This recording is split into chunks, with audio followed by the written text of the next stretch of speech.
മെസ്സിയെ തേടി ഒരു പുതിയ അംഗീകാരം കൂടി എത്തിയിരിക്കുകയാണ്. 2024 major league soccer most valuable player പുരസ്കാരത്തിനാണ് മെസ്സി അർഹനായിരിക്കുന്നത്. 2024 മേജർ ലീഗ് സീസണിൽ നടത്തിയ മിന്നും പ്രകടനമാണ് ഈ നേട്ടത്തിന്റെ അടിസ്ഥാനം. 2024 MLS സീസണിൽ മെസ്സി 36 ഗോൾ കോൺട്രിബ്യൂഷൻ നടത്തിയിട്ടുണ്ട്.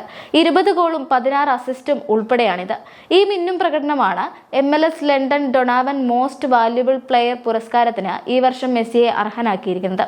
MLS ചരിത്രത്തിൽ ഇതിനു മുൻപ് 2 കളിക്കാർക്ക് മാത്രമാണ് മോസ്റ്റ് വാല്യുബിൾ പുരസ്കാരം നേടിയതിൽ 20+ ഗോളുകളും 15+ അസിസ്റ്റും ഉള്ളത്. 2015 സീസണിൽ സെബാസ്റ്റ്യൻ ജിയോവിൻസോയും 2019 കാർലോസ് വേലയുമാണ് ആ താരങ്ങൾ. വോട്ടെടുപ്പിലൂടെയാണ് MLS മോസ്റ്റ് വാല്യുബിൾ താരത്തെ തെരഞ്ഞെടുക്കുന്നത്. വോട്ടെടുപ്പിൽ മെസ്സിയുടെ ഇമ്പാക്ട് വളരെ വ്യക്തമായിരുന്നു.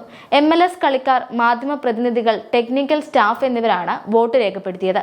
38.4% വോട്ട് നേടിയാണ് മെസ്സി 2024 സീസണിൽ ഏറ്റവും വിലയേറിയ MLS താരത്തിനുള്ള പുരസ്കാരം സ്വന്തമാക്കിയത്. കൊളംബസ് ക്രൂവിന്റെ ചൂക്കോ ഹെർണാണ്ടസ് ആയിരുന്നു 2ാം സ്ഥാനത്ത്.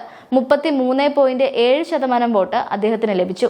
2023 ഇന്റർ മയാമിയിൽ ചേർന്ന ശേഷം 25 റെഗുലർ സീസൺ മത്സരങ്ങളിൽ നിന്ന് 21 ഗോളുകളും 18 അസിസ്റ്റും മെസ്സി സ്വന്തമാക്കിയിട്ടുണ്ട്.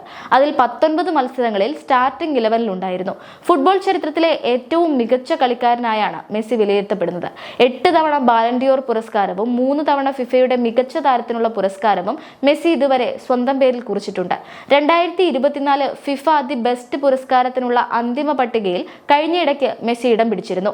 ഈ ലിസ്റ്റിൽ ഉൾപ്പെട്ടതിൽ യൂറോപ്പിന് പുറത്ത് ക്ലബ് ഫുട്ബോൾ കളിക്കുന്ന ഏക താരവും 37-കാരനായ മെസ്സിയാണ്. 2024 സീസണിൽ മെസ്സി മിന്നും പ്രകടനമാണ് ക്ലബ് തലത്തിലും രാജ്യാന്തര തലത്തിലും കാഴ്ചവെച്ചിട്ടുള്ളത്. അർജന്റീനയെ 2024 കോപ്പ അമേരിക്ക ചാമ്പ്യൻഷിപ്പിലും അമേരിക്കൻ മേജർ ലീഗ് സോക്കർ ക്ലബായ ഇന്റർ മയാമി CFനെ സപ്പോർട്ടേഴ്സ് ഷീൽഡിലും എത്തിക്കുന്നതിൽ മെസ്സി നിർണായക പങ്കുവഹിച്ചു. അതുകൊണ്ട് തന്നെ ഫിഫ ദി ബെസ്റ്റ് പട്ടികയിൽ മെസ്സി ഉൾപ്പെട്ടതിൽ അത്ഭുതമില്ല. എന്നാൽ ബാലൻഡിയോർ അന്തിമ പട്ടികയിൽ മെസ്സി ഉൾപ്പെട്ടിരുന്നില്ല എന്നതിനാലാണ് ഫിഫ ദി ബെസ്റ്റിൽ ഇടം നേടിയപ്പോൾ ആരാധകർക്കും അത്ഭുതമുണ്ടായത്. മെസ്സി അടുത്തതായി പുതിയ ക്ലബിലേക്ക് ചേക്കേറുമോ എന്ന ആകാംക്ഷയിൽ കൂടിയാണ് ഫുട്ബോൾ ലോകം. 2023 ജൂലൈ 15-നാണ് മെസ്സി ഇന്റർ മയാമിയിൽ എത്തിയത്. 2025 ഡിസംബർ 31 വരെ മാത്രമാണ് നിലവിലെ കരാർ കാലാവധി. മെസ്സി ഇന്റർ മയാമിയിൽ തുടരുമെന്നും സൂചനകളുണ്ട്. അതിന്റെ ആദ്യ സൂചനയാണ് ഇന്റർ മയാമിയുടെ മുഖ്യ പരിശീലകനായി ഹാവിയൻ മഷരാനോ എത്തിയത് എന്നും നിരീക്ഷിക്കപ്പെടുന്നുണ്ട്.